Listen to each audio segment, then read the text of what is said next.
Episode number 12. Got 12? 12 of them. Golly. 12 of them things. Had to get my boy RJ Henderson on here. Sorry. AKA RJ Swish. AKA your favorite player's coach. Your player's favorite coach. Let's start with the bio, man. Who you are, what you do, where you've been. Take us through the journey. Well, first, I want to say I appreciate you for having me on the podcast. I definitely appreciate what you have going on. Amazing platform. Appreciate you. But who am I? I don't really get asked that question a lot, but I'm just I consider myself to be like a hardworking person. Like no matter what I'm doing, like it could be anything as simple as my homework. Like obviously you're supposed to work hard on your homework, but I want to make sure like I want 100% every time. Like that's where my mentality is. I feel like I'm an entrepreneur. I have my own business. I spend a lot of time, working with other people as well. I'm a coach. I'm getting there at least. Shout out to Coach Collins for taking me under his wing. So I definitely appreciate that. And former player, I've been playing basketball since I was like 4 years old, So I consider myself to be a hardworking person. If it was one word I could put with that, I'd say hardworking for sure. It's funny you mentioned that because I was thinking of stuff to like ask you yesterday, and I wanted to like weave this in here somewhere, but I didn't really know how to. Sure. So you mentioned hardworking, and like even throughout high school, because we went to high school together. Yeah. I could feel that there was something, like you were always very driven, very motivated in basketball. But like you say, even just like off the court, I could kind of like sense that. Where do you think that came from? Like your family? What was it? 100% my dad. Like 100%. I thank my dad for being the man that he is because growing up, he had a lot of weight on his shoulders. There are people out here who grew up in dual parent households and, I'm in like the middle. Sometimes it was two, sometimes it was just my dad, but like 99% of the time it was just my dad. And I had to watch him, struggle, and it was kind of heartbreaking sometimes, but I knew that at the end, like my dad would find a way to make something happen. So just watching him struggle and then overcome all those struggles, it's like I know that I can do it. Like looking at my dad and, the positivity that he speaks every day and, just the stuff that he went through, like I know like I can do this. And, looking at my dad, he motivates me every day and he definitely crafted me into the young man I am. I talked with him for the first time at one of Merrimack's games. I forget who y'all played. But we chopped it up and that was my first time talking to him. Like he knew right away who I was from Webster. Just a great dude. And then we were talking about you, obviously. And he's proud of you, bro. Like you can feel it. You can sense it that like he loves you, bro. Like he loves what you're doing. And so, like you said, just being around that is motivating. I can only imagine, like you said, just being there with him every day. Absolutely. Seeing how he works has to just rub off on you. Absolutely. My dad's been through a lot, and me being his son, I try to do my best to, whenever he needs like someone to lean on, I try to be that person, So I just want to show him that I got him as much as he got me. Fire. You're doing a great job of it, bro.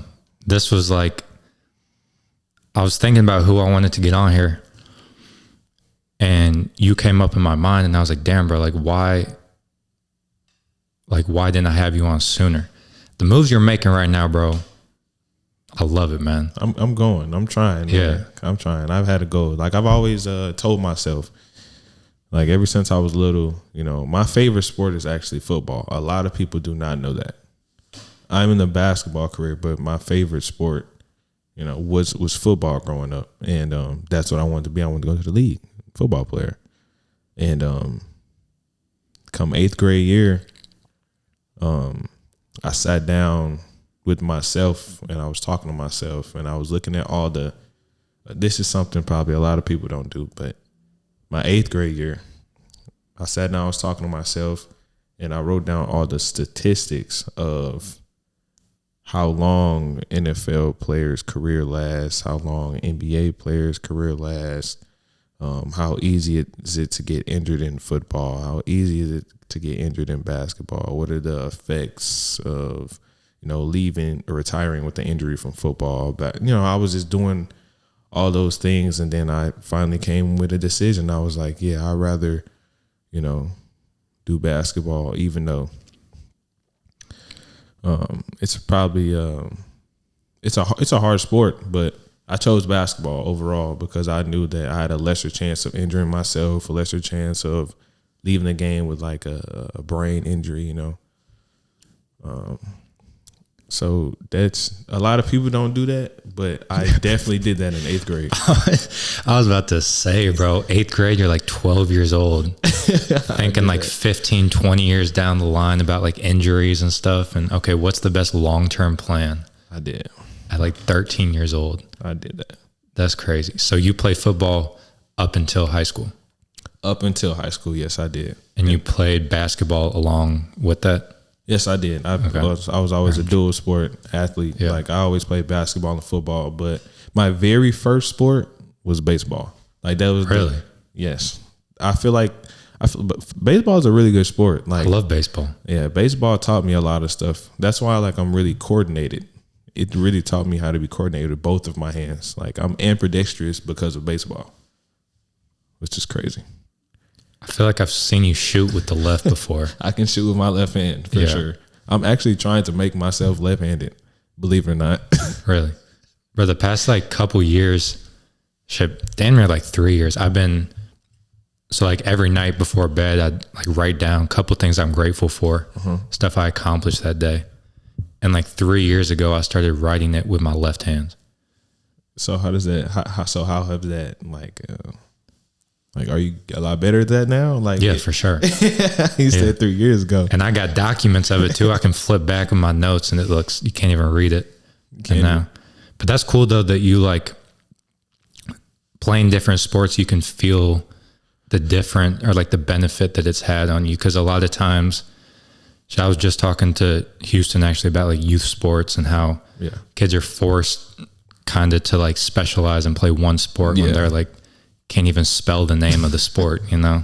So that's pretty cool that you're able to notice the benefits from playing 3.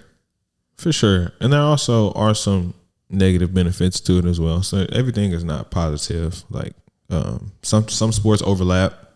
You can get incredibly fatigued because you're jumping from one sport to another. Sometimes it's hard to adjust to like for instance, going from football to basketball, like maybe you may forget like, oh, I'm not on the field right now, I'm on the court, or vice versa. So, but it's definitely more positive outcomes than the negative for sure. So I encourage anyone to definitely do more than one sport. Absolutely. So 13-year-old RJ sits down with himself, breaks down the long-term benefits and drawbacks of what sport to choose. Choose basketball, head to Webster. Talk about overall just your 4 years there, what it meant to you, overall your experience. Basketball and school and socially, all that. So I've had a pretty good experience at Webster Groves. I'm thankful to be around, helpful people, diverse. It was a diverse community. You had everyone willing to help you. You had very educated people around, so it feels good to be in a room with a lot of educated people and things like that. Sports wise, we always had a good basketball team, you got you some titles yourself, but overall though, I have definitely had a great experience at Webster Groves. I would say sports wise, I would say I had a pretty good experience, but if I could turn back the clock, I wouldn't say I would do it, but like half of me would say, yeah, specifically because I would have worked myself harder, especially with the goals that I've had back then. Like looking at myself now, I look back at myself at 13, 14, 15 years old. It's like, dang, like I should not have been doing this. I should have been working on my shot a little more. I should have been doing this. Shouldn't have been studying film, you know? And it just crafted me to who I am today, but I'm thankful for it because now I know, you know, experimental learner. So do you feel like you're hard on yourself for not doing the extra work? Like as you sit here today? I wouldn't say I'm hard on myself. I really try not to be hard on myself. Like I have really high expectations for myself, but I know that I can never exceed those expectations if I'm hard on myself, because all I would be thinking about is, dang, I need to do this better. I need to do that better. Whole time I could be like lacking in another category. So I try to just balance everything out. One thing I do to make sure that I meditate, I find time to myself where it's just peace and quiet. I talk to myself like, am I okay? Did I have a good day today? What do I have to do tomorrow? Let's make sure I get that done.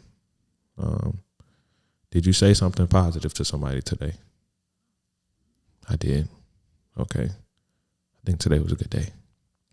You do that every day? Every day, every night. I would probably say, okay, so I'll give an example. There was one night, I believe it was probably like 2 months ago or something like that, and I almost forgot. I was like, I asked myself, did I do something positive for someone else today? And I was like, I answered it, yeah, because I usually do, but I thought about it and I was like, no, I don't think I did.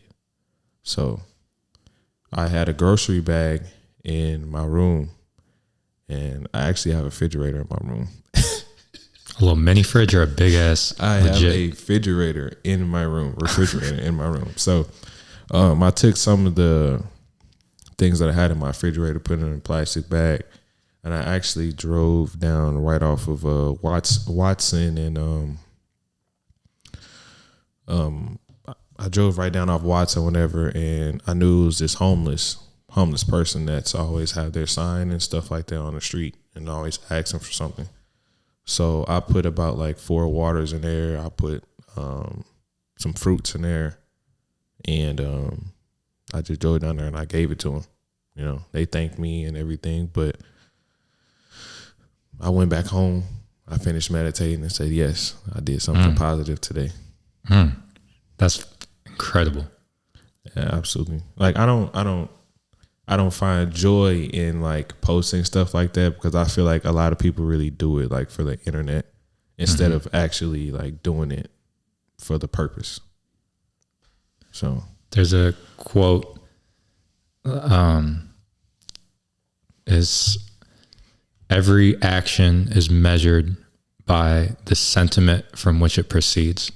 So the energy you have behind what you do is more important than the actual thing you're doing. Exactly. So like you said, if you're doing a positive thing for someone, absolutely, just to get the clout or whatever, not necessarily negates it, but you get where I'm going. So, So you sit down every night, ask yourself, did you do something positive for somebody? That has to take a lot of different forms, I'd imagine, not just like giving people food every day. Like, what are some other examples of positive things that you do? It could be just as simple as giving somebody a compliment. Like, for instance, if I was to walk in a store, maybe I want to get me like a Rice Krispie treat or something, and there's a lady at the counter who's about to ring me up, say, nice earrings. I like your earrings that you have on today. You have a beautiful smile. When she'd ring me up, she said, thank you. I say, thank you, and I leave. Like, it's as simple as that. Or it could be as simple as, opening the car door for my woman. Like, I can open the car door for her. Those aren't things that you know, those are things I feel like a man is supposed to do for their woman. But I'm just trying to break it down. Like, it could be as simple as that, you know, or buying her flowers, you know, have a great day. I love you. If you're not feeling good today, I hope it makes you feel great.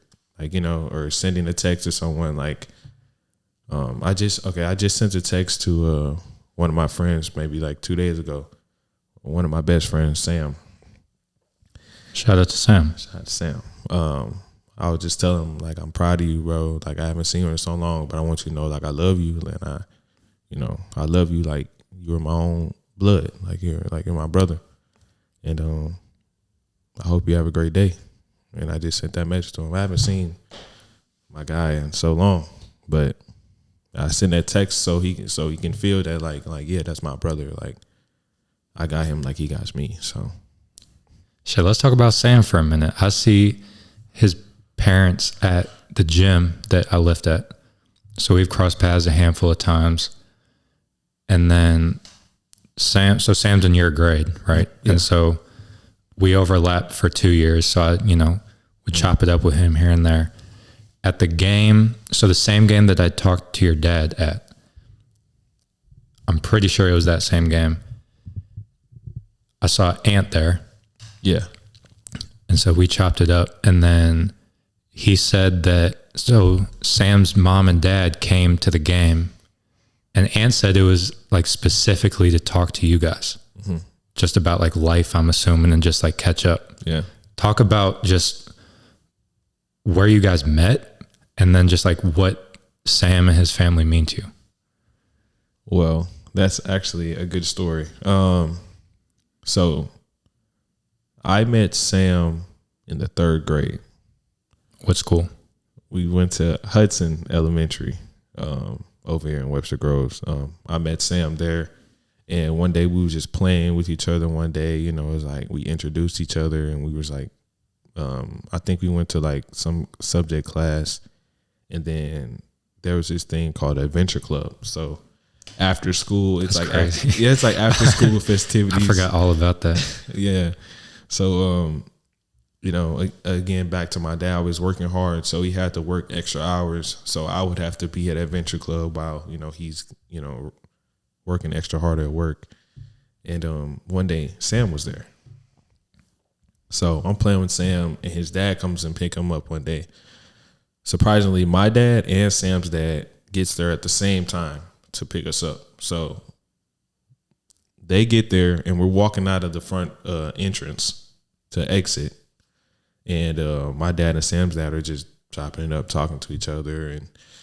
And my dad tells Mr. Robert, which is Sam's dad, tells Mr. Rob, he's like, yeah, I have a basketball team. Like, you're running a basketball team. I would love to have your son, get together on a team. So Mr. Rob, he's actually interested. So next thing you know, me and Sam on a basketball team, like a club team, separate from, like school or anything.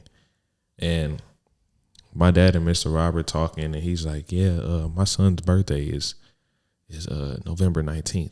And then my dad goes, what? Really? My son's birthday is November 23rd. And I'm just like, what? So me and Sam's birthday off the rip is 4 days apart. Then Mr. Rob goes, well, Mr. Henderson, when's your birthday? My birthday is May 24th. Mr. Rob goes, when? My birthday is May 23rd. It's like, what? I was like, dang. So that was an immediate connection right there. Like, even like my dad and his dad had the same birthday around the corner. Me and Sam had the same birthday around the corner. Me and Sam started going to club teams. And that's where it really started. But I would definitely say, like, after a while, my dad would work extra hours, and I would no longer go to Adventure Club. I would be at Sam's house. That's how the relationship had built. And, those are the most like words couldn't explain like how grateful I am for Mr. Rob and Miss Carrie, Sam's parents. They have done the unthinkable for me. Like, I was their own child. Like they've took me on flights to go to different cities. They've thrown me birthday parties. They've bought me this. They bought me that. They, showing so much love to me. And, I'm forever grateful, for those too. Like when I have enough of everything, I would be sure to break them off something. That's exactly where I was going to go with it. That has to be fuel. For sure. Part of your motivation to be doing everything you're doing now is like putting yourself in that position to help the people that helped you.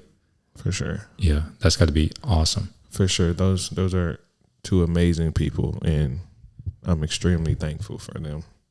I try and see them and talk to them as much as I can. Like I told you, I shot Sam a message.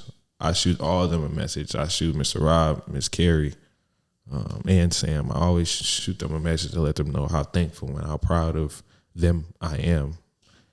And I just keep them in my prayers at all times. That's awesome, man. So 4 years at Webster, hoping by, well, you tell me at what point, like junior, summer going into senior year, at what point does like college, it's probably always been in the picture, but at what point are you like taking steps to go play in college? And then what does that look like? Absolutely. It was my sophomore year in high school because, again, like I told you, I always wanted to go to the league. But so I'm like, dang, I want to go to the league. So what do I have to do to go to the league? So I'm looking at guys like, Steph Curry, maybe like LeBron James. Like I'm digging deep into what they do, outside of the games to prepare themselves for moments like they're in. So I look at their work. I try and find videos of their workouts.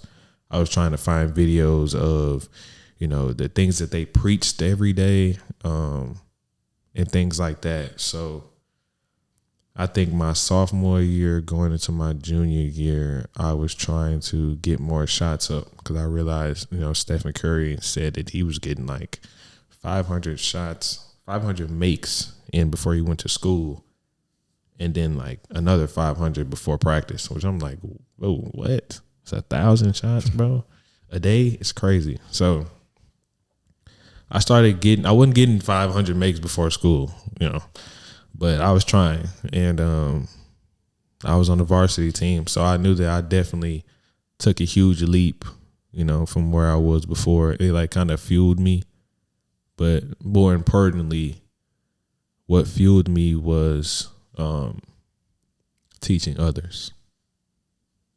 So me wanting to go to the league, I was always preaching to people who are younger than me, like what steps to take, like what steps I didn't take, but you should, because it would benefit you 5 years from now. Like, and I think that's really where everything started. My motivation, my hunger. And I'm definitely proud of that. That was a question I had for you at some point, was like when the idea of coaching entered the picture. And it was, I would guess, somewhere around there when you like realized you like helping people. Yeah, it was somewhere around there. So my sophomore year going into my junior year, I also was on a club team.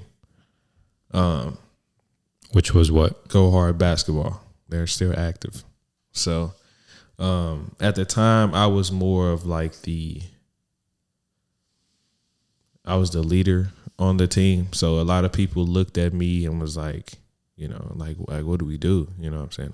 Like we do this. Like we got to think positive. We got to pass the ball. We got to share the ball. We got to play defense. Like I was always preaching those type of things to the players, and they looked up to me, and I really appreciate that. And that's where I found the love for teaching people, really. Cause we traveled, man, and sometimes, we got our butts kicked, but sometimes we done won some stuff too. And, it just taught us a lot of lessons. Like you got to win how you lose, and you got to lose like you win. So I think that's where that hunger came from, just teaching people, and they're actually listening to me, and like they're actually succeeding. So that's when I knew I had something to give to the community, because it's like, I taught you that and you're succeeding from it. So that's where I really found the love. Going back to Webster for a minute, did you do Breakfast Club? Were you a part of that?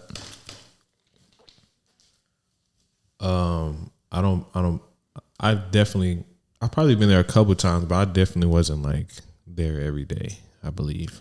They do it every day now. Yeah, I didn't know that. That's crazy. Because we did it when I was there. I think all 4 years I was there, we did it Monday, Wednesday, Friday. Yeah, I think I was about to say, because I don't think it was every day. Yeah. Yeah, I think I did it like every other day or something like that. Yeah, for sure. So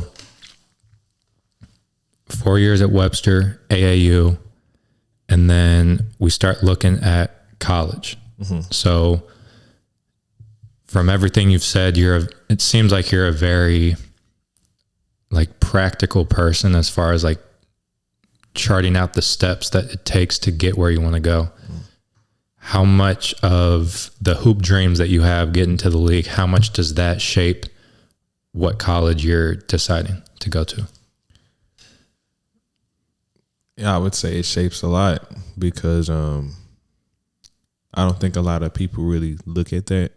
They think that, oh, I'm going to go to college, so I'm really going to go to the league, and that may not be the case for everybody, but you really have to look years in advance. Like, you really have to do things like that in order to make sure you're taking the right steps. But then again, there are other people out there who has went, another route and ended up, in the league. Everybody's not like that. So everybody's journey is different. But I think towards like my senior year of high school is when I thought, like, do I find more joy in wanting to go to the league, or do I find more joy in teaching younger kids how to be successful? So I really had to make a decision. It was kind of heartbreaking, because one day, I've never told anyone this, but exclusive. I think it was the night before my graduation, my high school graduation. I sat in my room and I just cried, because it was like, I feel like I worked so hard to try to get like high major offers and, be able to want to go to the league. But, it was like, okay, that didn't work. So do I find more joy in wanting to go to the league? Is this going to fuel me to really want to go to the league? Or do I find more joy in teaching people? And I was like, I really find more joy in teaching people. So I think it was around that time when I realized, like, okay, I'm young. I'm considered young. So if I start now, where will I be 20 years from now? So it just all hit me, and it was like, I was like 18 at the time. 18 probably. I mean, I was still working out, trying to get like into college and get on basketball teams and stuff like that. But what I had on the back burner, I was like, I wanted to be a coach, So I was just trying to build up my resume, doing everything I can, volunteer work, anything I can, anything. So that had to have been crazy, though. Night before your graduation, there's almost like this identity crisis, kind of, because you're probably in like first grade, dreaming about making it to the league, and then fast forward, you're 18 years old, and then this thing that like has been your identity more or less for sure for 18 years is all of a sudden it looks different. So that's got to be weird. It's definitely weird, because a lot of people think like, oh, I'm going to go to the league. They think like it's just so easy to go to the league, but there are people who put in numerous of hours into their craft. And it's like, this person's not really doing that. So do you really want to go to the league, or are you just saying it because it sounds cool?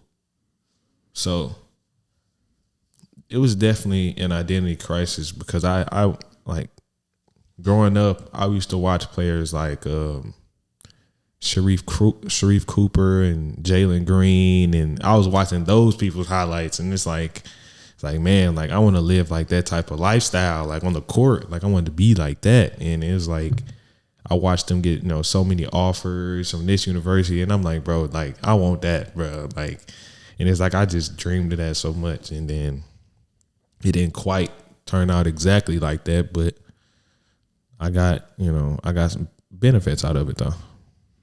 So you said that after like senior year, you're kind of shifting your energy towards coaching. Mm-hmm.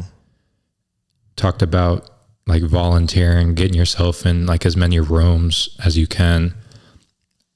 How did that look? What were you doing to get your foot in the door? Again, going back to the club team that I had in high school, my uncle was the head coach of the team. So I was never getting paid, but I was at every practice. I was coaching every player after hours, preaching to them what they need to do in order to, take that leap. I was at their games, was not getting paid, paying for my own gas to get back and forth, all of that. So those are like the type of hours I was really putting in. And it's a lot of hours outside, because like you got to try and get other players to get on the club team too, who you think are really good. You got parents coming to you saying that their son is, this, that. And it's like, okay, let's try and get them on the team, It's a lot of hours to put in outside of that, man. So me being where I am now, it's like more hours. so it's a lot. That's crazy though. I didn't know you coached the AAU team with your uncle. So coached and played. That's right. Kind of full circle too, for sure. Probably. So when you're doing that, using your own gas to get to and from, staying after practice, not getting paid to do it, what's the mindset? Because I feel like it'd be super easy to resentful might be the right word. Like, damn, bro, I'm not fucking paying, bro. What am I doing? Like staying after, doing like more than you're expected to. But then also I could see the mindset of like, it's a blessing to for sure get my foot in the door, and this is a great opportunity. Would you say it's one or the other, somewhere in between? What is it? See, I think it goes to like, are you doing this for you, or are you doing this for them? I feel like it comes to that. And me personally, I was doing it for them, because I want them to fulfill the dreams that they have. So I'm going to be there to, help them try to fulfill their dreams the best that I can. If that's picking up a player who needs a ride to practice, if that's, taking a player to the court and teach them a little something, or, send them game film, whatever the case may be. Like, if you had dreams, I wanted to help you fulfill them. Like, it wasn't for me, but it was for you. And that's where I feel like that comes from. Like, thinking at the same time, it's like, yeah, I want to get paid for it. But, if you have bigger goals, bigger aspirations, and if you're thinking 20 years down the line, like, you're going to get paid for it eventually. But it's like, if you love doing it, do it. Don't waste it. That's a good ass point, bro. Like, who are you doing it for? Yeah. You versus the players. Yeah. Pouring it all into the players. I had no idea you were doing that. Coaching. That's wild. Because I thought that STLCC was like the beginning, when you were first trying to like get your foot in the door. Yeah. A lot of people don't really know that. But that goes back to behind the scenes, like not posting stuff on Instagram, all that stuff. Exactly. And that's exactly where I feel like that comes from. A lot of people don't know that, but the people who I was around, or my dad or my uncle, and the players that's still playing with them, or, who went on to high school and all of that. So, yeah, and sometimes I don't really say that too often because I feel like, people are kind of selfish and they try and tear those type of things down. They try and speak fear into you. That's probably one of the reasons why I don't say it too much either. I feel like we're kind of in a selfish community with a lot of people. That makes sense. I feel like it's easier than ever to be like that when you have social media. Yeah. Whether it's conscious or subconscious, you kind of become like the main character, you know, which has its benefits in some situations, but to your point, it can kind of go off course a little bit. Yeah. So talk about freshman year of college. Yeah. So heading into that, you get your feet wet with coaching, get some experience. You're kind of more focused on that, but you're still playing. Talk about your freshman year of college. Now, my freshman year of college was not the first year that I actually played basketball. So I went up to I graduated high school and then I applied to go up to EIU, Eastern Illinois. I was actually partially recruited by one of the assistant coaches. I think his name was like Mike Brown or something like that back in like 2021, 2020 or something like that.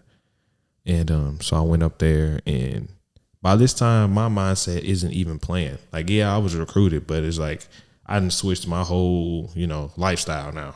Like, I'm not playing. I'm in your position one day.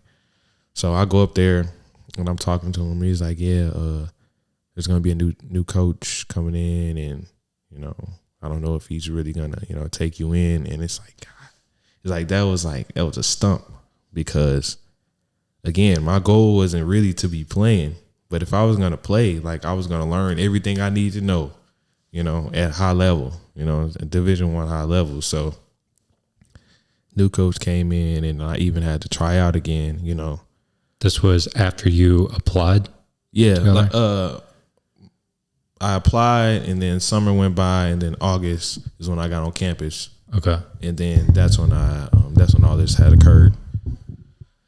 So I was like, dang, so it's gonna be a new coach in here.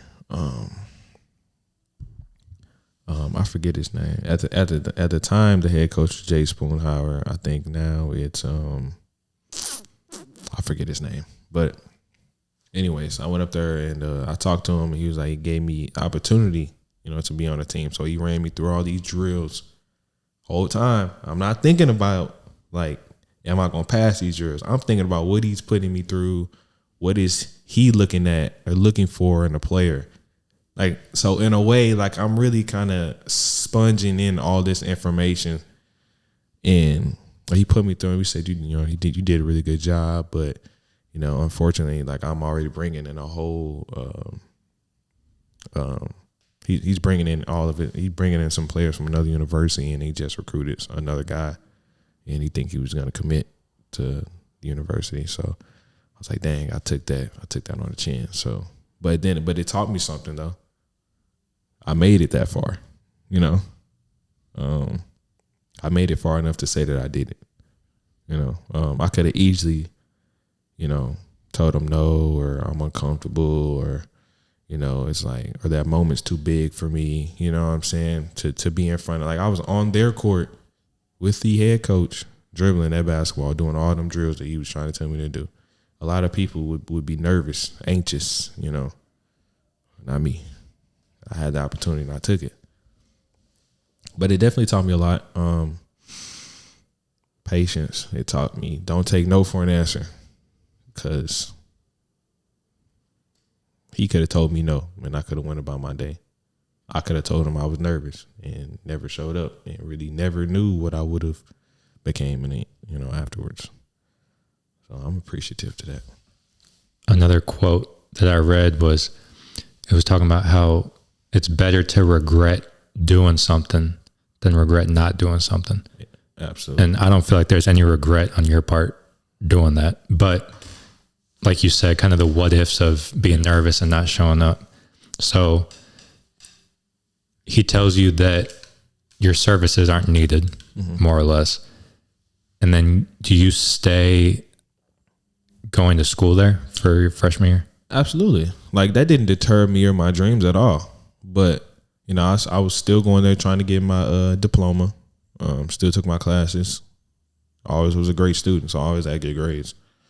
So that was never really a problem. But what I did on campus, I made sure I worked out every day, made sure my grades was together, and, and made sure I never got into any drama or nothing like that. So,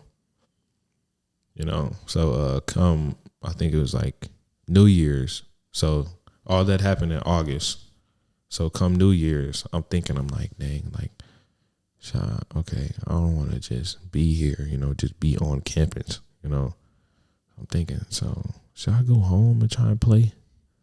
And then, try and take a leap from there too?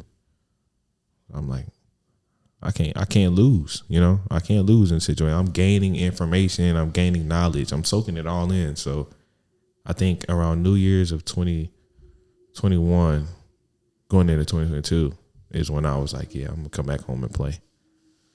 So you finished your freshman year and then came back.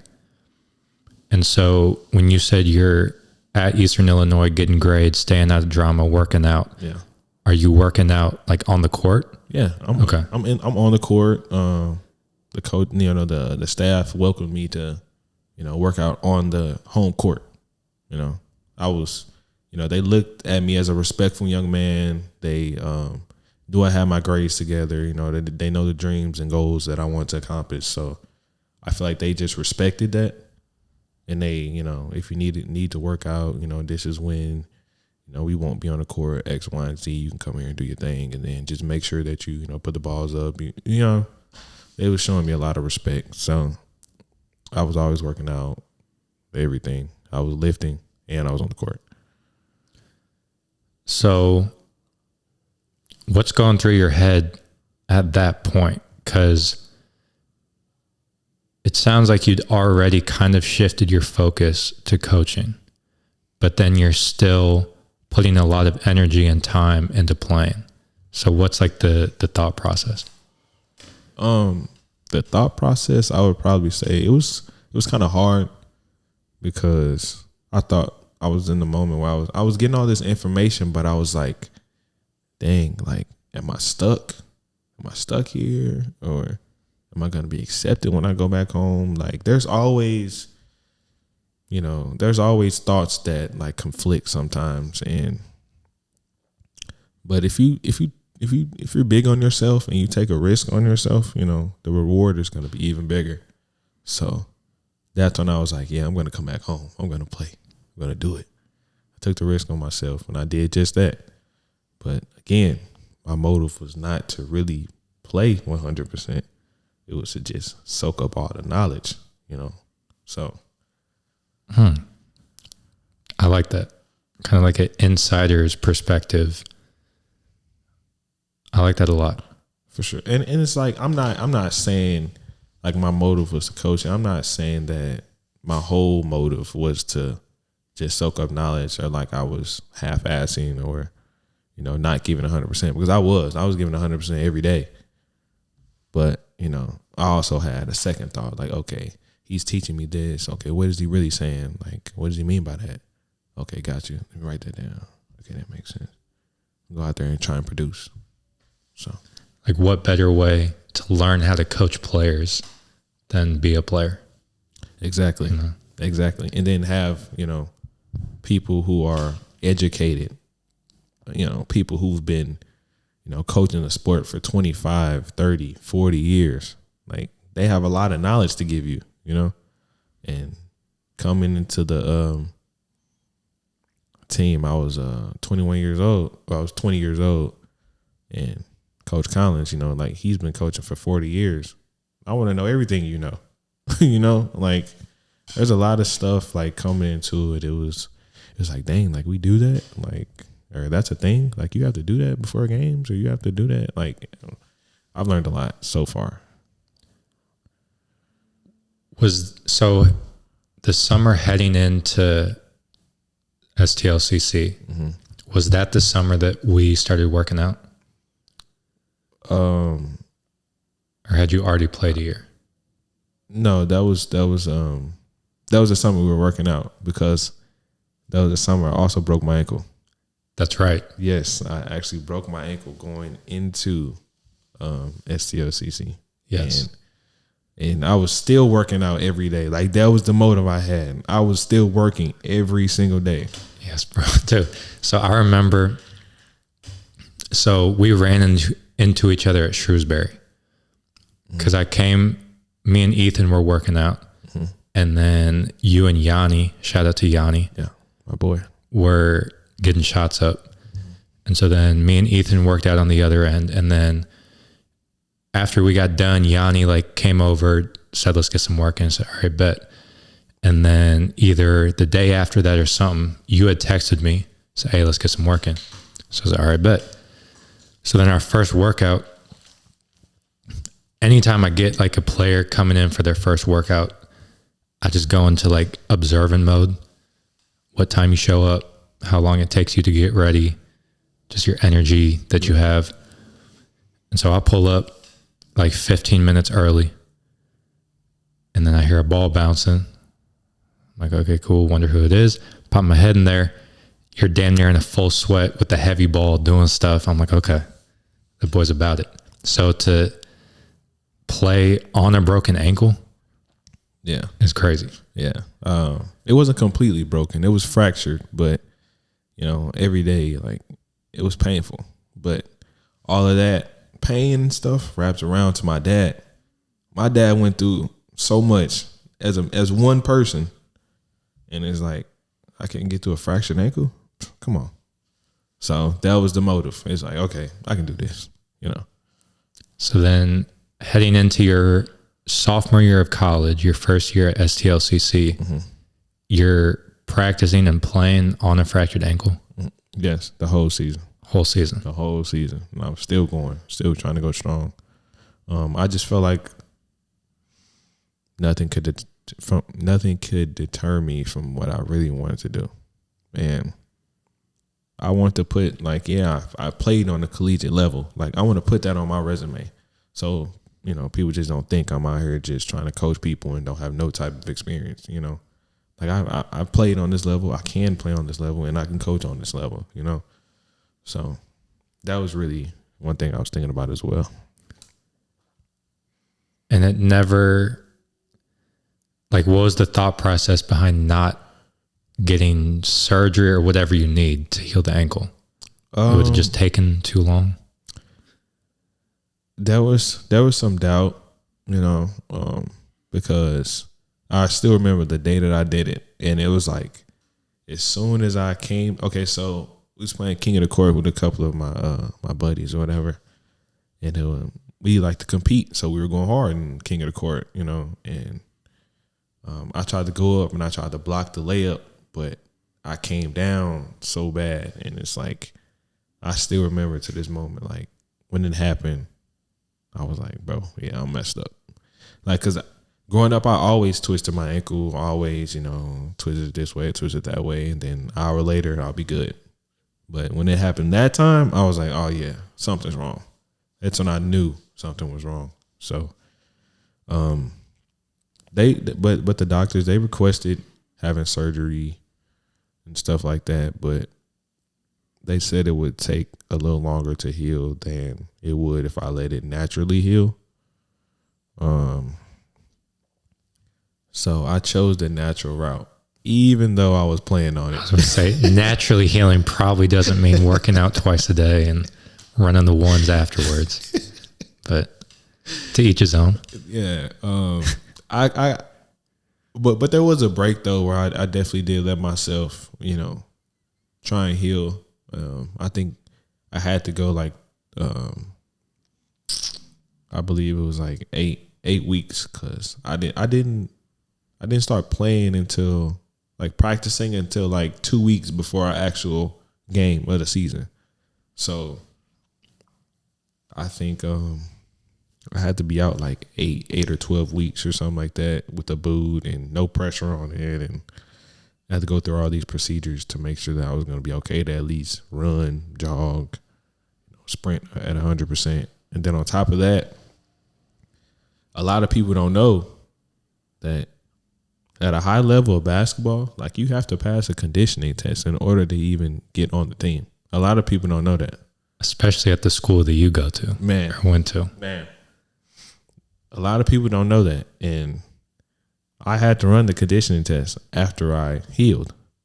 I had to run it. And I passed it. Like, I mean, I took me a Tylenol. I took me energy drink. And I said, I said, Coach, let's do it, man. Let's do it. I actually failed the first time. So it was like 7 tests.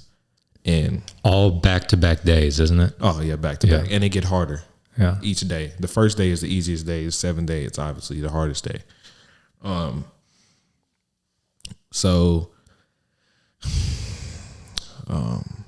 was extreme. It was extremely difficult. I failed the first time because I think my ankle like started hurting. So it started hurting too bad to the point where I couldn't really fully stop and turn, and I had to take a break that day. I think I came back maybe like 3 days later and did it over and finished it.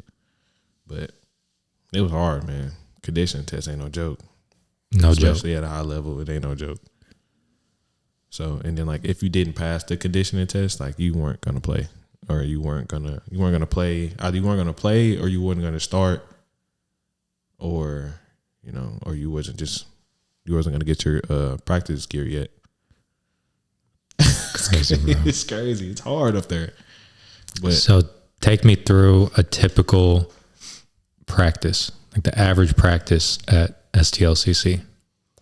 When you were playing. Average practice. Okay. It's different from when you're like coaching than when you're playing. So me at the time was a player. Coaches said, let's say the practice started at 3:00. He expects you to be at the gym, but no later than 2:30. And then he wants you on the court no later than 2:45. And if you're on the court at 2:46, it's like either you're going to run or he's going to completely dismiss you from the practice because, he's teaching you how to be accountable. He's teaching you how to be on time. He's teaching you how to be a young man, and young men, they be on time for things. I always used to say this thing like, if you're early, you're on time. If you're on time, you're late. And if you're late, then don't be there.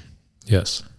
So that's what he was just trying to teach to, us as young men. So that was probably that's like pre-practice. And I guess within like 2:45 and 3:00, you'll set out the cones and we'll get a little pre-workout in just to get our blood pumping, get some sweat going. So that way when we actually get into practice, everything's hard hitting. Everything's, it's going to be hard work. So that's how that was. And throughout practice, though, coach always had a good game plan. As a player, I guess some things really didn't make sense. But as I sat back to coach, it was like, okay, you're doing this drill because this week we have a team who's really good at XYZ. So he's prepping the players for that moment. It makes sense like when you sit back and look at it. But as a player, you don't really pay attention to like to actual drills and what they're actually doing for you, as a player.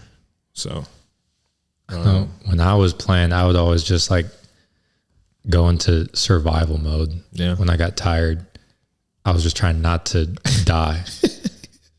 Yeah, it's hard not to do that, bro. Yeah. It's hard, bro, because they push you coaches push you so hard. So your freshman year at Webster was Blossom's last year, right?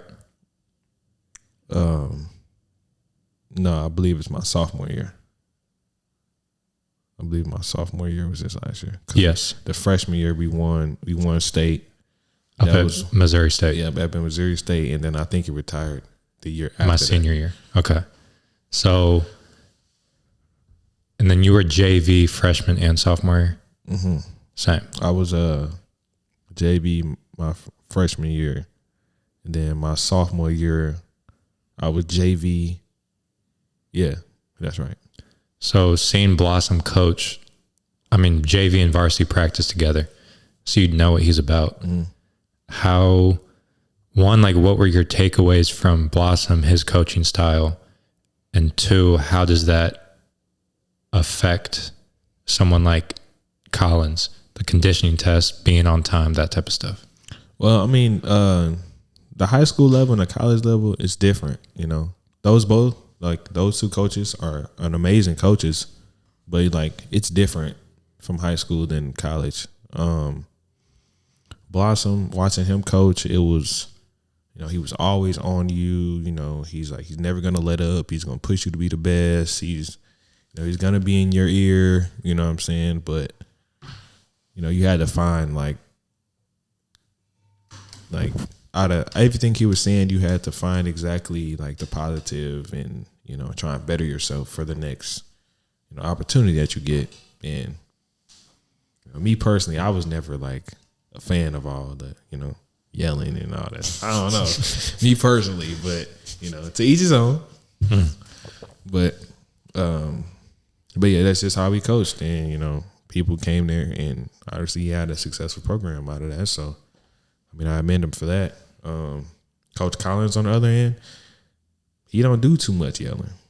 The only time you'd actually see him yelling is when, yeah, believe it or not, he don't do too much yelling. Like, you have to be really be doing some boneheaded things in order for him, or in order to get him like that.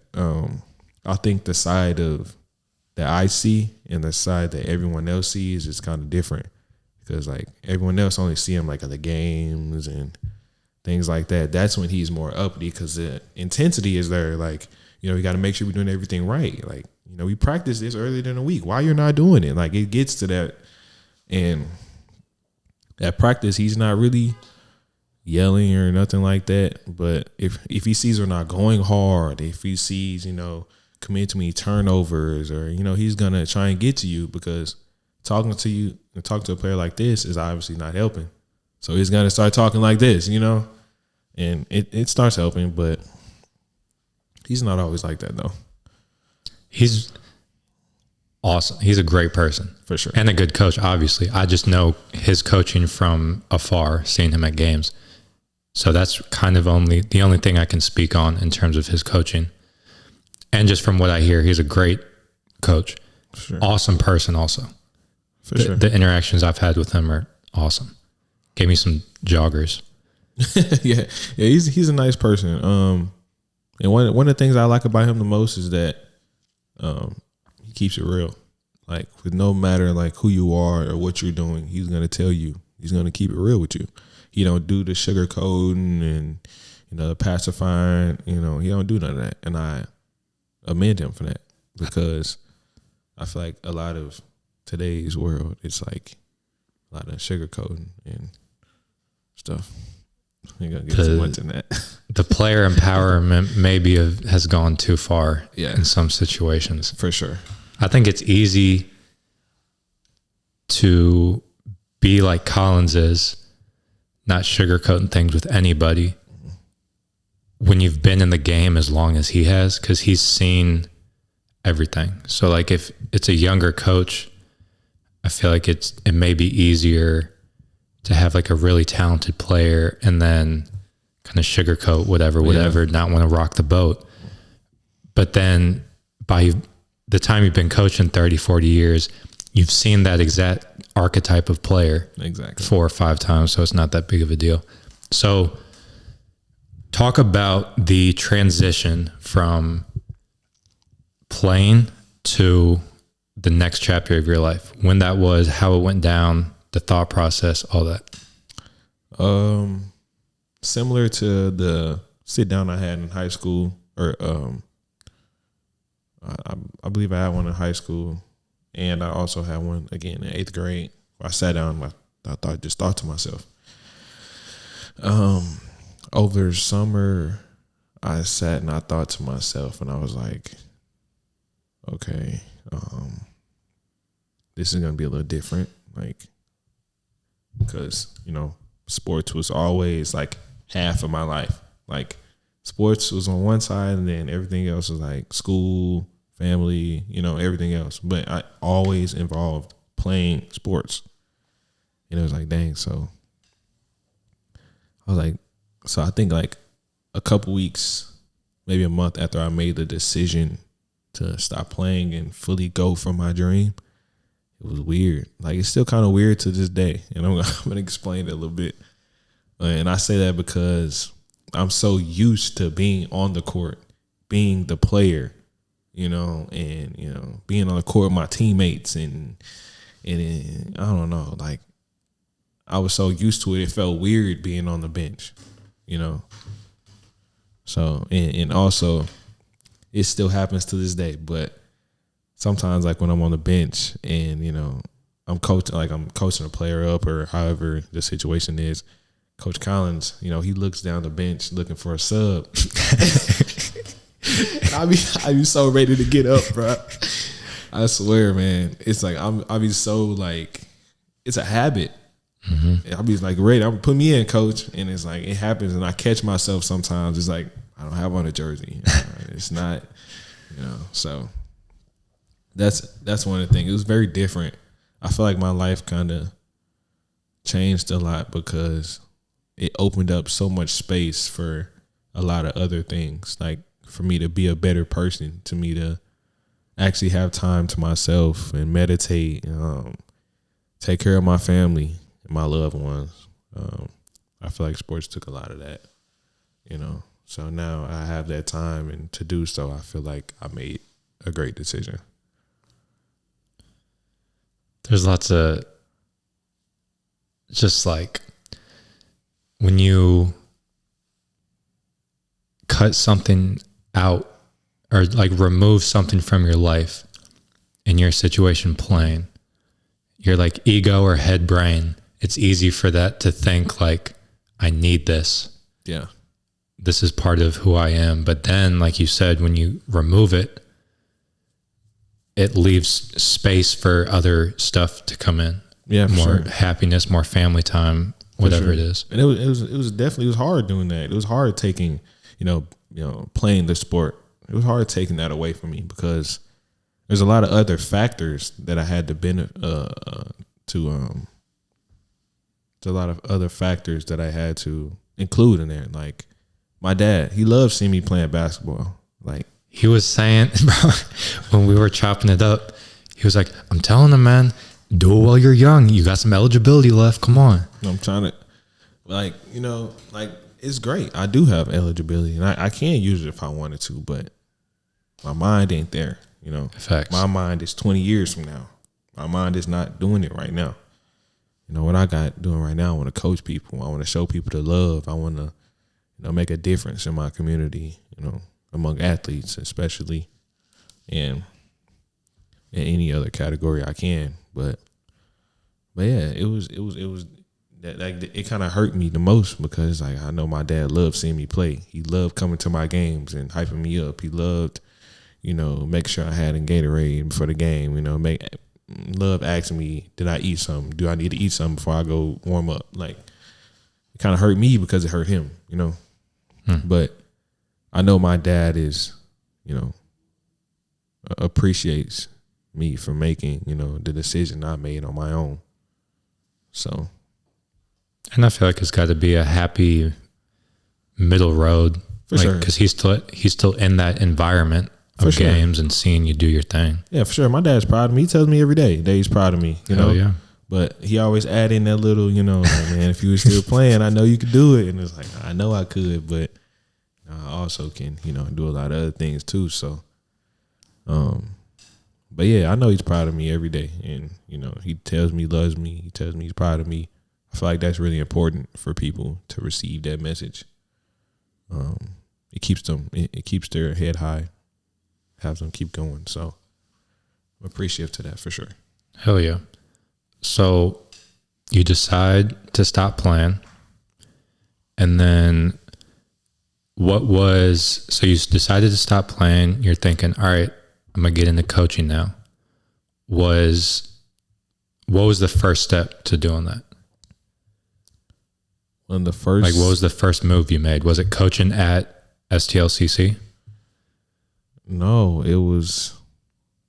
That's a good question. The first step that I made was just make sure I had all my ducks in a row if I wanted to make that decision. Like usually before I make a decision, I try and make sure I have, A, B, and C in order before I say, yeah, I'm going to do it. So that way, like, I already have leadway to what I chose to do. So therefore it was, going back to, coaching players. Like I sat down with Coach Collins and I talked to him, about what I wanted to do and my goals and aspirations. He said, if you start here, you may just have something, So, and I thought, why not start at a high level? Why not be there and then elevate from there? Like, yeah, it'll be great to start at, middle school, high school, or anything like that. Like I would be open to that any day in any level of competition. But to start at a high level is kind of crazy. Like I just been learning so much, and it's like some things I didn't know, and it's like he teaching me. Like right now, like I'm in the process of recruiting.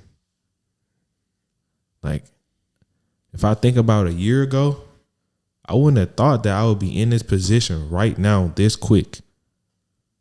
So I took a huge leap, and I'm just thankful. Like I'm thankful for God. I'm thankful for the times that, I sat down and thought to myself and made a decision for myself. I'm thankful for my family, for my friends, for my peers, everybody who's taught me, the people who loves me. Like I just sit down and just be so thankful for them, because I wouldn't be the young man that I am today if it wasn't for the people around me, and for myself as well, because I push myself to be a better person every day. So thankful to be living the life that I live. That's beautiful, bro. It's crazy that like family, coaches, players, teachers make an impact on who we are as people. But then you could say that about everybody you encounter. For sure. The person that you gave water and fruit to. Mm-hmm. Kind of gives you some perspective on your life and makes you a little more grateful. Like whatever the lesson is you take from it. Everyone we run into and encounter, we can take something from, I feel like. For sure. And I think it definitely, like one thing, I think it definitely starts with your peers, like the people that you hang around.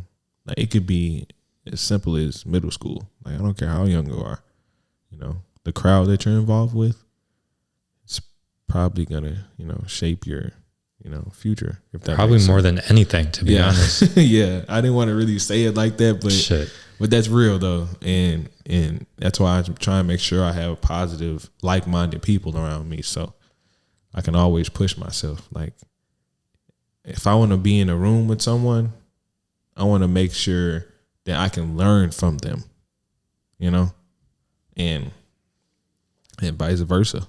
I love teaching people, so I like being in a room with people like that, and you never know, you may start something. Third quote of the podcast: you're the average of the 5 people you spend the most time around. Your quotes are hidden, bro. You feel me? Your quotes are hidden. I got one for every situation. Say that one more time. You're an average of the 5 people you spend the most time around. That's crazy. Really makes you think. That's crazy. Yeah. So. Oh my God. Bro, I think it's really like the most important, who you surround yourself with has to be the most important thing. Like just in terms of your trajectory as a human being. Absolutely. The success, your potential, because you're going to conform might be the right word. Like you're going to mold to your environment. Yeah. I agree with that 100%. That's why I try to keep like positive. I agree with that. That's why I'm trying to keep like positivity around me at all times. Like no matter what the situation is, like I could be, in a very, very bad situation, but can I find some good out that bad situation? Like that's what I want to focus and spend my time on, the good. The more you focus on good, the more good is, able to come to you. And, it's not easy because I didn't always used to be like this. I did not used to always used to be like this. There were some things I went through, that a lot of people don't know. And I sat down, I'd have cried, I'd have been through it. But it takes a strong individual to overcome something like that. It takes a strong individual to come out of that. And it's just, that's why I'm thankful for the people I be around. My dad, family, peers, and I didn't always used to be like this. What do you think the turning point was? Changing the people I hang around. Changing the things I spend my time on. Valuing myself more. Doing things that really benefits me, because there are some instances where I was very vulnerable to people and, willing to help so much. And I was able to give a helping hand, but didn't really have a hand to give, and people take it for granted. So I had to learn, like, sometimes I had to do what's best for me and not what's always best for other people. My next question was going to be, what was the motivation behind changing all that? It sounds like it's just life experience. Yeah. And I like to think about it like I'm an experimental learner. I've come to realize that about myself. It was a lot of experiences I've had, and a lot of people don't know because, I done been through some stuff, man. And mental health is a thing, bro. It's a thing. And sometimes, bro, thinking, I sometimes want to tear up sometimes thinking about it because, like, I feel like I came so far, from what I used to do and what I used to think and what I used to be, and it's like, and now I get all these, I'm proud of you, congratulations, I'm thankful for you. And it's like, it makes me feel good because I know that I'm doing something right. So I would definitely just say, like, changing, now you talking about quotes, I'm going to say one. It says, you can't change people, but you can change people. You can't change, like it was saying, like, you can't change them, but you can change the person. See what I'm saying? Like, who that, and that, I think that was one of the turning points where I was like, okay, now do I want to go hang with somebody who like to study and read, or do I want to go hang with somebody who like to go do ding dong ditch and do all the goofy stuff? I'm going with the person who like to read and want to, spend time with books and stuff. So then that's really interesting because that shift of asking yourself, do I want to hang out with the ding dong ditch or do I want to hang out with the studying books and stuff? Like, why? So the example in my life was in 2020 at the crib, nothing to do. And so, I mean, you can do whatever. I was going to bed at 6 a.m., not doing shit, scrolling on the phone. And so I was doing that. And then at a certain point, I would scroll. And then I just started feeling like shit. Mm-hmm. I felt disgusting. And that wasn't really something that, like, I decided. I didn't decide that I would feel tired. Yeah. It was just something that just came on you. That God did to me. Wow. And so then that shifted me to a different timeline, whatever, like journey of, like, that's how Grounded Hoop started. Mm-hmm. So when you talk about this shift of asking yourself who I want to hang out with, what would you say, like, motivated you or what caused you to make that shift? First thing that comes to my head is that, like, some people I went to high school with and You know, they're partying, they're drinking every night, but they're not benefiting from that. You know, we just like you going to go party, you're going to smoke, you can go drink, and then what? You'll be back there next weekend.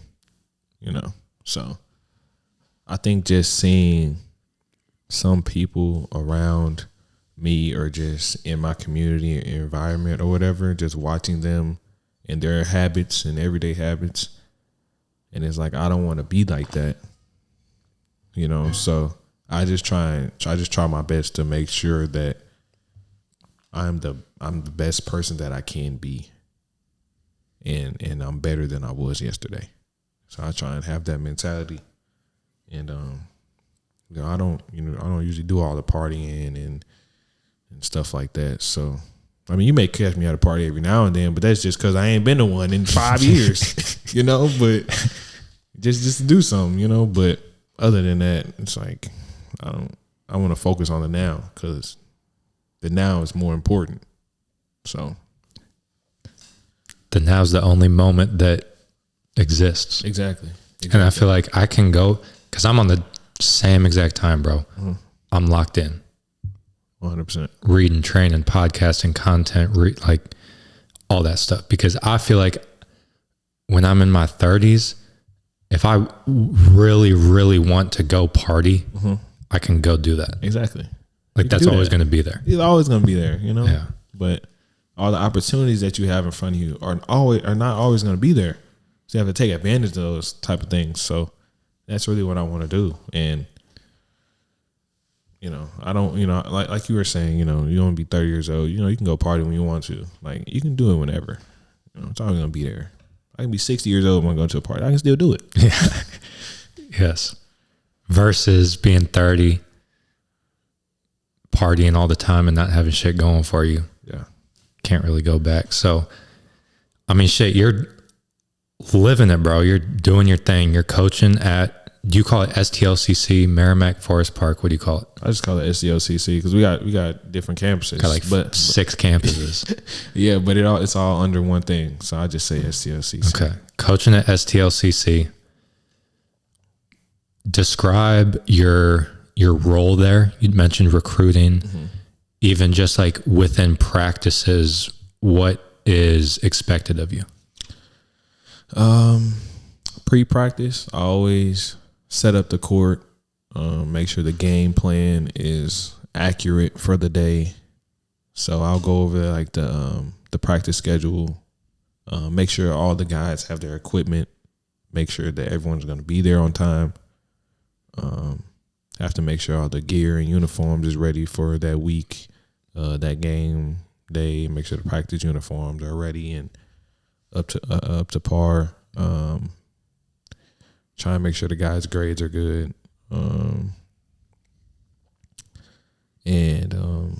I really just, and also on top of that, during practice, you know, I'm on the sideline, you know, I'm clapping it up, you know, motivating players, coaching them, trying to teach them the correct things. Like, I gotta teach them angles.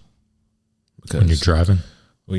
Angles when you're driving, angles when you're in a deep corner, like you don't always want to be in the deep corner because you're only gonna have one option, and it's gonna be to go left. Like if I'm in the right corner, your only option is gonna go left. So you want to get like above the block a little bit, so you have a chance to at least jab right, you know, do something with the right hand and the left hand, you know. So I'm doing things like that, just, you know, coaching the guys up, making sure everyone knows exactly what they're doing. Know their scouting reports. I'll go over those scouting reports. But I just took the leap into recruiting. He's Coach Collins is a great mentor, and he's teaching me a lot, man. And this is stuff that I dreamed of doing, so I don't even consider this work, you know. So I'm on a great path, and I can see it and I can feel it. But when you feel it, you know you're doing something right. That conviction, the confidence that you're on the right path. You don't have to second guess it, because there's a lot of people that don't know what they're doing. Mm-hmm. So it's blessings, 100%. 100%. I'm thankful. So let's talk about in practice. Mm-hmm. So just the way it's set up. So Collins is running the show pretty much, telling the drills. He's kind of the main voice. Right. And then you have Jet, who is also kind of doing what you do. Yeah. He's like the main voice as well. He's the assistant coach. So, right. He's always there and making sure all the guys have their heads on right. He's basically doing the same thing Coach Collins is doing. Yeah. Okay. So then let's say it's during a drill. So let's use your example. So we're going live or whatever, and 5-on-5, let's say, playing, player X is in the deep corner almost behind the backboard as opposed to up, so he has the option. So he doesn't have the option to go baseline. You want to tell him that you should get up so you can go baseline. How do you go about, like, literally say, hey, come here, and it's a one-on-one conversation? Do you stop and say it in front of all 10 players? Like, how does that work for you? Coach Collins really gives me, the freedom to do things. Like I could stop the practice if I wanted to. Nice. Have you ever done that? No, just for the respect part, because maybe he may see something that I don't, or maybe it's been a good 2 or 3 possessions and he want to keep going. I don't want to stop the momentum, of everything, just to say, get out the corner, or something like that. But probably about 99% of the time, I'll just take the guy and just one-on-one, have a conversation with him, let him know what's going on. Like, you don't want to be that deep because a good defender is going to keep you in that corner, And, but I definitely, I have the full range to stop a practice if I wanted to. I've sat down and I've talked to him. He told me, he's like, do you know what you're talking about? A lot of people, he specifically told me a lot of people my age don't have, the thoughts that I do. So, fact, shit, we're 100 hour 23 of living proof of that. I didn't even notice that. The people your age usually aren't thinking like that. Thank you. So this stuff is really interesting to me. So I kind of obsess over it a little bit. So they're in the deep corner. You want to tell them, like, one-on-one to make the adjustment. Are you saying, hey, come here, them coming to you? Are you finding a spot to, like, walk to them? Or how does that work for you? Usually we have more than 10 guys. So sometimes we stub if we're going live. Shit, maybe in like November y'all had more than 10. No, you just have some players who are, practice inactive. Player. Got you. But we definitely have more than 10 players. So they still practice.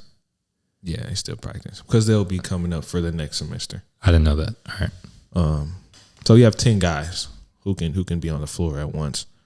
So if someone's like getting subbed out, I'll make sure I run over to him and let him know what's going on. Or let's say if the play is live and adrenaline's going, they're going back and forth, and I just keep noticing, like, he keeps going to the corner.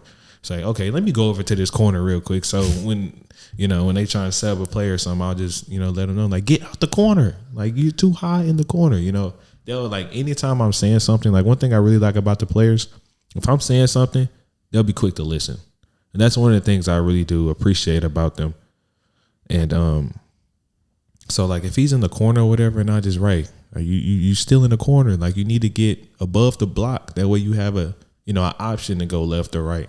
And he's like, what? I'm like, yeah, get out the corner. And he's like, oh, okay, yeah, you're right. So he'll get up out the corner or whatever and proceed like that. But usually I'd write it down. If I usually don't have a chance to talk to him, I'll write it down, because you'll see me usually walking around with like a folder or notebook or something. And I'll write it down. So, like, he gives us like a 2-minute break during practice.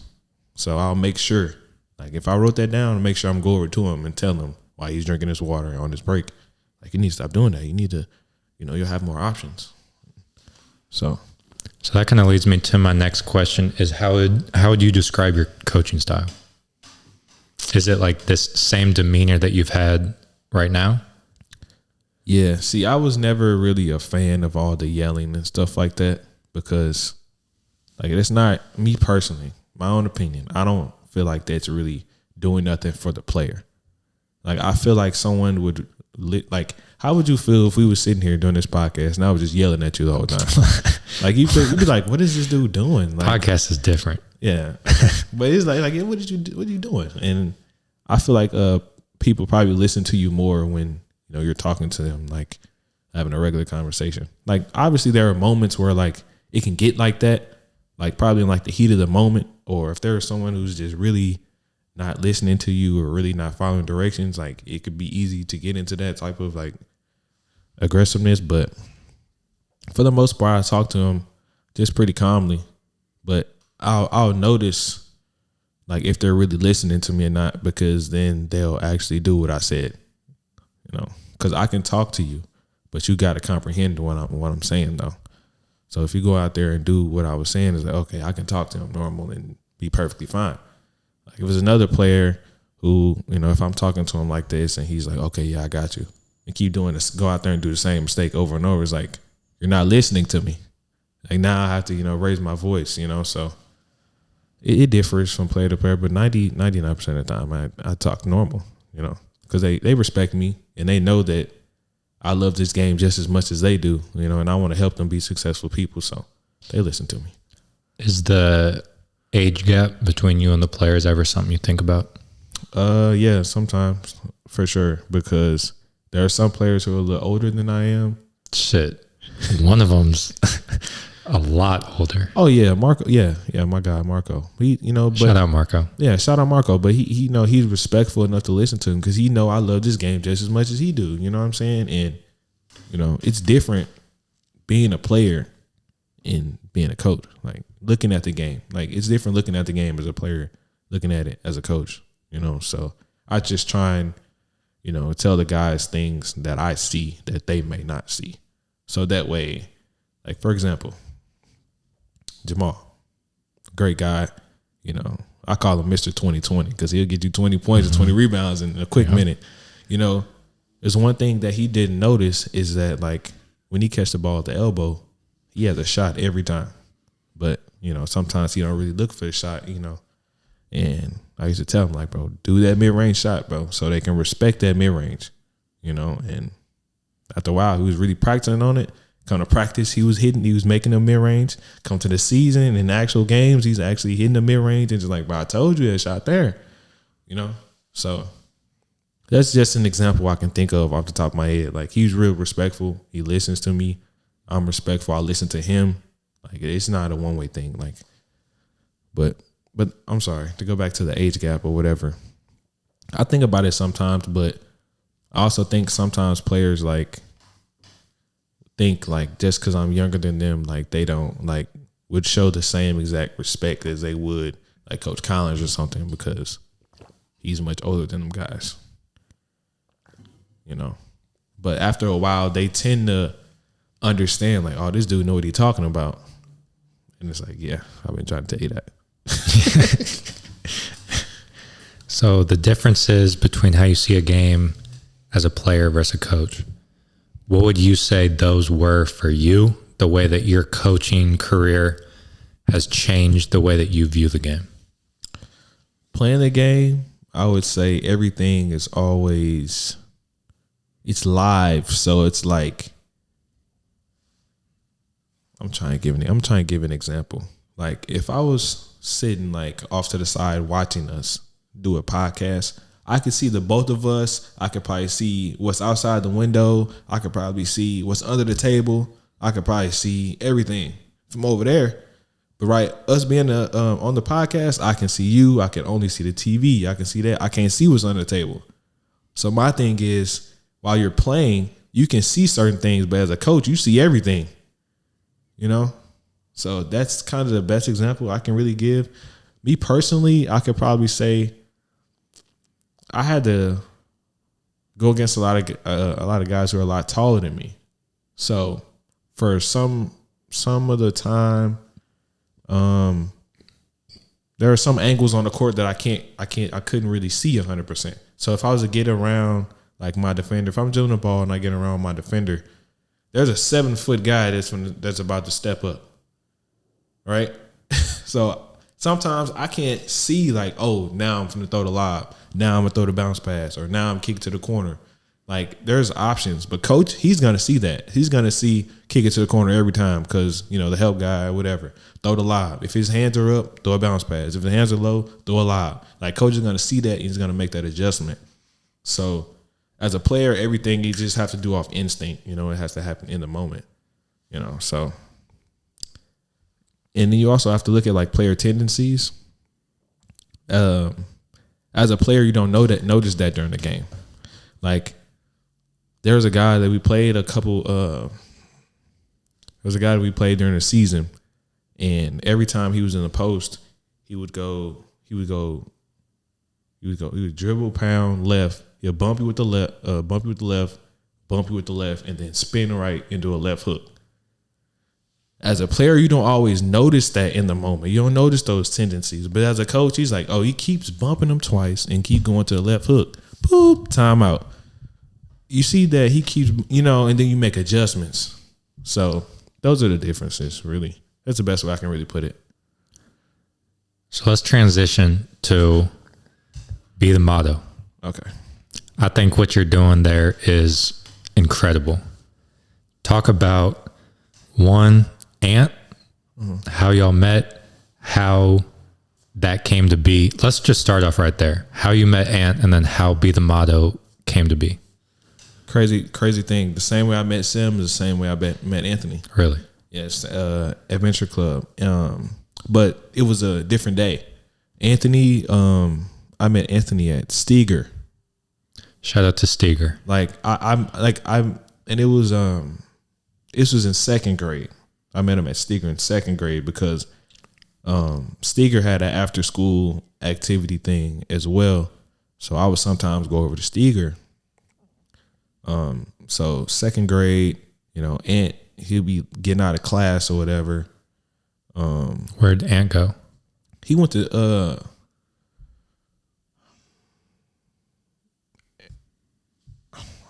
and he went to Hudson too, but I think Steger had an after school thing and I don't remember. But anyways, I met him after one of the activities where we were playing kickball. And that's when I really knew Anthony, because one of the teachers or whatever would be the chaperone for the after school activities. And we go play games and stuff, kickball. And that's how I met him at kickball. One day he just booted it all the way to the back. And I'm like, bro, I'm not about to catch that. And here he go, just flying around the gym. And I'm fast, bro. And I'm like, dude, what is your name, bro? And then we just became friends ever since. So then how do you go from that to let's start a podcast? How'd that come to be? Ever since we was little, we really had dreams of being creators, regardless of what, that area was. It could be anything. And I think the podcast created a good platform for us because we decided to always spread a positive message, and we try and spread that to the community. I feel like, us living in St. Louis where, all we're known for, is violence, when that's not always the case. So we just try and put that message into people's ears to make sure they know, every time they think of St. Louis, they're not thinking of shootings and guns. There are people who made it out of St. Louis, and there are positive things here in St. Louis. So we just try to spread that message. That's what I like about what you guys are doing is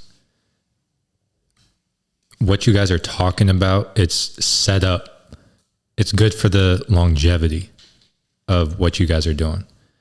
How you guys first came onto the scene, or the first content that y'all made. Mm-hmm. Hey, it can people make a living doing that type of stuff. And I was all for it. Shit, you're doing something, you know what I'm saying? For sure, go and get it. But then I feel like there's this shift towards motivation, life type stuff. And I just think that's really good for the longevity of everything. So the nuts and bolts of this. So you and Ant have a podcast called Be the Motto. And that is a name that you guys came up with. Yes. It first originated, like the first idea came from Ant, though. Okay. I definitely will say that. We've always had an idea of creating a platform for people to come in and listen and leave with a positive note. But the name, he definitely takes credit for that, and I think it was a beautiful name. So yeah, summarizes.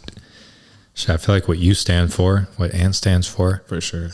So the place that you guys do it at is a organization that, just go into detail about that, because I have a lot of questions about it. For sure. It's called Create Space. It's right here off of Grand, and there are two great people who run the area, Trail and goddamn. Hold on, we got to cut that. They must not be that great if you can't remember their name. I had a long day today. Long day at work. Anyway, we got to cut that out. But it's a great organization. It's just for creators, like people who want to create. Like if you have dreams of being an artist, if you have dreams of being an artist, if you have dreams of being whatever you want to be, a musician, artist, whatever, they have the entire platform, podcasts, like content creation, like they have all of that. And I think it's great for people because they offer it to anyone. You don't have to be of a certain prestige to get into their organization. And on top of that, on Thursdays, they have what they call Social Club Thursdays. I think it's like a beautifully ran event where, anyone is welcome. We sit down and the hosts, they present a question or a few questions or whatever, and the audience, we pass the microphone back and forth, and we debate. It's a friendly debate, but it's like it's a beautiful thing because you see people from different works of life, and you see their point of view on certain topics, and it's like, dang, like I never thought about that. And that's what we do. We just come to learn from each other, and I think that's a great thing. Like I definitely love that. So this organization has this building with all the stuff you just mentioned. And so you guys go there to record the podcast. Mm-hmm. Do you have access to that whenever you want? Or how does that work? Well, they have a website. Trail and Ferg are the owners of the building. Shout out to Ferg. Shout out to them guys, man. Those are two great people. I love them guys. They're real stand-up men. And but they have a website, and then they have like memberships that you can do, like, and you can read the list of the memberships that you can choose to be a part of, and really go from there. But as soon as you're a member, I think they'll send you some type of information about how the schedule and everything goes. But for the most part, you definitely get to do it like whenever you feel, which is, I feel like, is a really good thing. So when you guys want to go record, are you like going on the website or something and like booking times, or are you just showing up? We have a group chat and an app. So whenever we want to go record something, we'll make sure we put it in the app. So, and then the app consists of all the members. So that way none of our times and none of our dates conflict with How many members are there? So it's so many members, and like, I can't even count. 100 plus? Like, yeah, 100 plus, okay. For sure. But yeah, that's how that goes. And I think you have to do it, 48 hours in advance though. Okay. Because again, they have to set up the area. They have to make sure everything is right for you and how you want to, do whatever you're doing. So they just like to have everything 48 hours in advance. That makes sense. So then you guys podcast, and then in the society we live in today, you have to make the short form content. You don't have to, but that's kind of what gets the most clicks. So then you guys post these reels on Instagram, and they're very like clean, different camera angles, got the like captions going.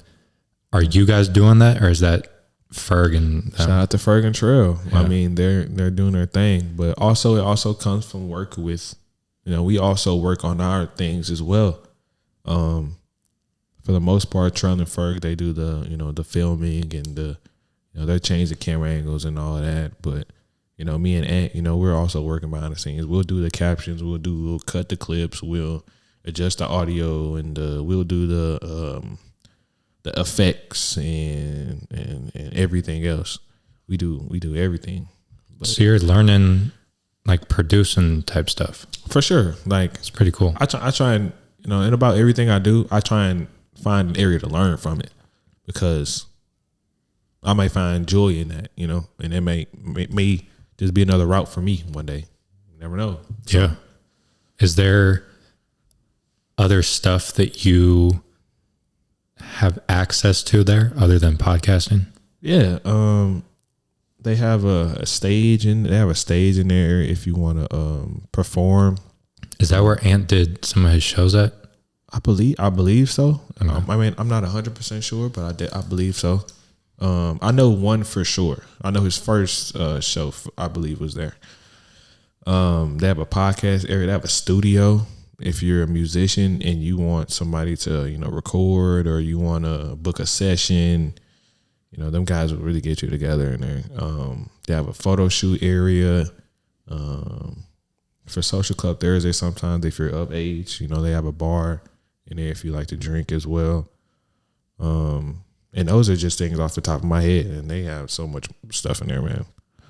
So that's really cool. Have you dabbled in any of that stuff? Not everything, because I feel like my life is like really busy, so I don't want to like start something and not finish it. Facts. So, but I've dabbled in a couple of things. Like I went in the studio a couple of times. I've obviously tried to do podcasts. You were spitting some? I can rap a little bit, but I don't put it out there for the world to see. Mm-hmm. But I can write a little bit. You, in your bio, you said you own your own business. Mm-hmm. What's that? RJ Swish Incorporated. A freight trucking. So we take things that need to go from point A, we take it to point B, and that's to sum it up, that's basically what we do. And starting it from the ground up. So I'm on my way. You're renting trucks? Nothing is rented. Own it. Yes, sir. My name is on everything. Talk to him. Yeah. Own it. I've come a long way, bro. Yeah. That's incredible. That's really cool. I really thank you. It was really hard, to do at first. It was cool. Like in high school, it was cool to have the idea of like being an owner. Like it was cool. Like, yeah, I want to own this. I want to own that. Like it sounds cool, but the work you have to do to put in there to own your own stuff and actually for it to be successful, it's kind of hard, but you got to maintain it. That's the thing. So. Do you read books? Yeah. I'm currently in, I know I'm probably late or whatever, but Rich Dad Poor Dad, teach you financial literacy, and the life that we're in right now with like inflation and just in general, like you want to know what you're doing financially and you want to be on the right track financially. So Rich Dad Poor Dad. Also, what I plan on ordering is 48 Laws of Power. Haven't looked too much into it, but it was recommended to me. That's Napoleon Hill, or who it's by? I'm not sure. I haven't looked too much into it. It's just been recommended to me. Oh, that's I think it's Robert Greene. I think Green. I think I do remember that last name. Yeah. if I'm not mistaken. But reading, it is that. Yeah, I think reading is definitely important. You know, I don't think that people should only be learning from, you know, what people say. I feel like you should read, educate your actual brain. Yes. All right. So last thing I want to talk about is music. You're a big music guy. Mm-hmm. First off, so the reason that I want to talk about this is because of the reel that I saw. Mm-hmm. Talking about you're always listening to music. It's like therapy. Mm-hmm. So first off, just reiterate that. If you want to expand on it, you can, but just how you view music. I have my opinions on, you know, music, but I am a big music guy. I listen to music every day, every chance that I get, because music is something that's therapeutic. You know, I can listen to the beat, you know, the melody, even the words that they're saying in there. Like, I feel like it speaks. And artists who put out songs that are like, that I find really beautiful always has a message behind it. And I try and do research. Like, there are some people who just listen to songs just because it sounds good.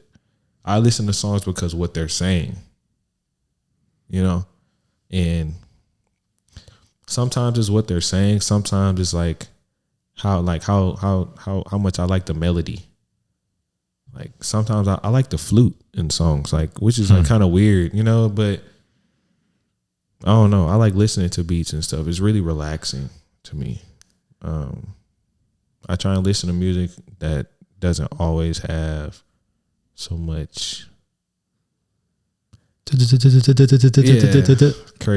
crazy stuff in it. But sometimes I do listen to it because it turns me up sometimes, you know, it gets me hyped. But that's not an everyday thing for me, though. So what are you typically listening to? What's on the rotation? I've been listening to Drake a lot more. I feel like Drake has really, like, he's always been Drake, but like me actually going back and actually listening to his old music and stuff like that, it'd be therapeutic. I didn't know Drake was like that, and he's like pretty good. So I think Drake has really been on the rotation, really. Not too much rapping, but. So what non-rapping stuff do you listen to?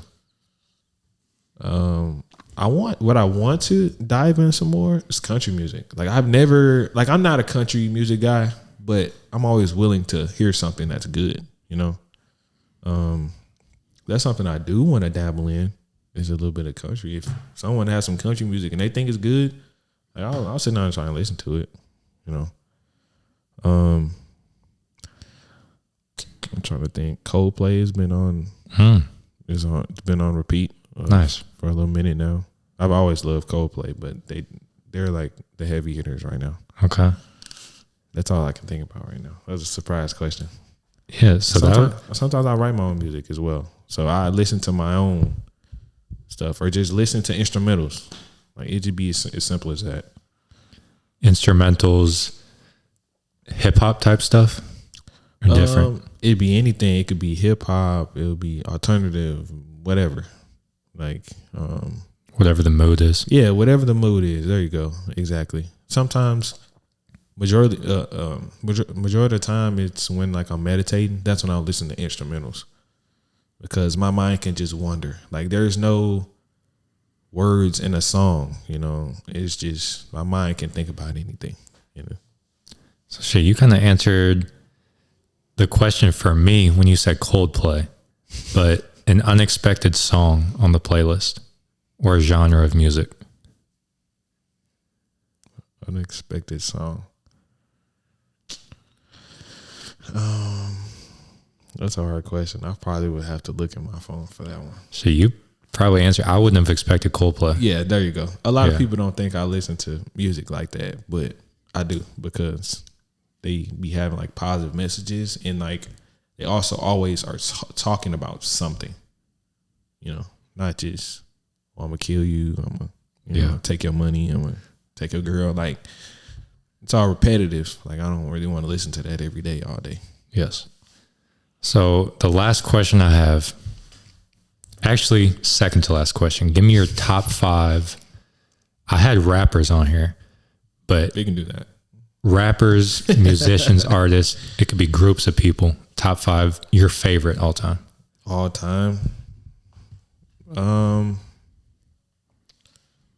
order. No order. That'd be too hard. I'm obviously gonna throw Coldplay in there.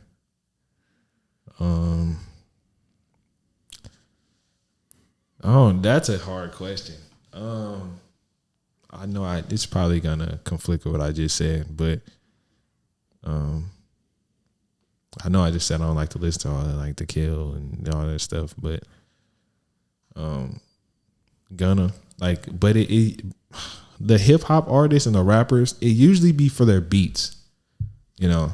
So I'm gonna say probably like a Gunna, just because Gunna makes me feel like I'm vibing, like I'm chilling and I'm cruising in the car. You know, I'll probably say Gunna. Man, all I really have on repeat literally is probably Gunna, Coldplay. That's really be it, bro. I swear. Simple man. Simple guy. Yeah, I'm simple, bro. So here's my last question, bro. So we've got 2 hours and 15 minutes before this runs out of space. Okay. So we have time to dive as deep into this as you want. If we only end up expanding on it for like 5 minutes, I don't care. But, so here's my thing. This is a question I've had for a while, and you brought up Drake, which is perfect. So. Oh, and Drake. Why didn't I add Drake in there? Drake, Gunna, and Coldplay. Okay.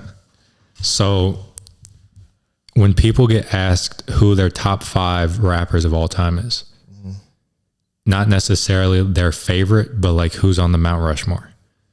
It's usually going to be some combination of Lil Wayne, Kendrick, Eminem, Jay-Z, Tupac, Biggie. And then I feel like once they name like 3 or 4 people, they'll say, I guess I got to throw Drake in there. Yeah. Why do they phrase it like that? Because I think Drake is like, he's an all around. Like he could be a rapper. He could be a singer. I feel like he can bounce in different categories. So I think that's why people be like, I guess I'd throw him in there, you know, or I feel like they probably think he's overrated or something. I don't know. I throw him in any category because there are albums where he is singing on his albums. There are albums where he's rapping, you know, so it's like he can do whatever you want, really. That's my take. Maybe you wanted a different answer. I don't know. I'm just interested to hear your perspective. I've heard that 50 Cent said something similar, how he sings and raps. Mm-hmm. It kind of makes him like less of a rapper, quote unquote. I've also heard that there was someone in the YouTube comments one time that said he's the greatest hit maker of our generation, but he's not the greatest artist or the greatest rapper. Like he kind of has the formula to get a Billboard #1 for sure, but not necessarily like the best rapper. I can agree to that. He has bars though. He has bars. Like Drake is like that. Like I could say he's the best hit maker because Drake can hop on your song and make it his song. Like that's that's the ability that he have. So I could say he's definitely a hit maker, but rapper though, I don't know, because there's a lot of people you could put in that category as the best rapper. You know, to me, I feel like I agree. Like 5 people who you can argue. Who would be your top 5 rappers, like bars? Lil Wayne, J. Cole, Andre 3000. Yes. Who else? That's just 3 off the top of my head. It's a good ass 3. Kendrick, you can argue him. Like these guys are like lyricists, so you can argue that. There are people who are diehard Kendrick fans, diehard Lil Wayne, all that. So you can definitely argue those people. It's all subjective at the end of the day. Literally. It's just interesting because Drake, He can spit. He's got bars for sure. Yeah, I just like how like I said, he's all around. So one day you may be feeling sad. You know, he got a sad song that'll cheer you up. Maybe you feeling hype. He got an album that can get you hype. You know, so I like Drake. He did his thing. So that pretty much covers it, man. Went full circle. Talked about Hudson Adventure Club all the way to coaching, be the motto. Last thing I got, I'm going to have you leave us with any shout outs, just any last message that you want, and or where they can find you, plug the Instagram, YouTube, all that. One message I would say, if it makes you happy, do it. I think it'll be just as simple as that. I feel like a lot of people don't really do what really makes them happy. They're doing what will make somebody else happy. So do what makes you happy. I want to shout out, all my loved ones. People will appreciate me because I definitely appreciate them. And first and foremost, I want to thank God. God has definitely guided me on the right path, man. I just appreciate him so much. And you can find me on Instagram at RJ_Swish. That's Instagram and TikTok. If you don't get TikTok, don't get TikTok. But you can find me just about on every platform. It's RJ Swish. Man, I appreciate you for having me here, man. I had a blast. Like, I'm a huge fan of your podcast, bro. You're doing an amazing job, dude. Appreciate you, bro. Appreciate you coming on. Had to get you on here, bro. The moves you're making, your mindset, the way you think about everything. I love the path that you're on, bro. So it was essential getting you on here, sharing your story. Had to do it, man. Absolutely. It was an honor, man.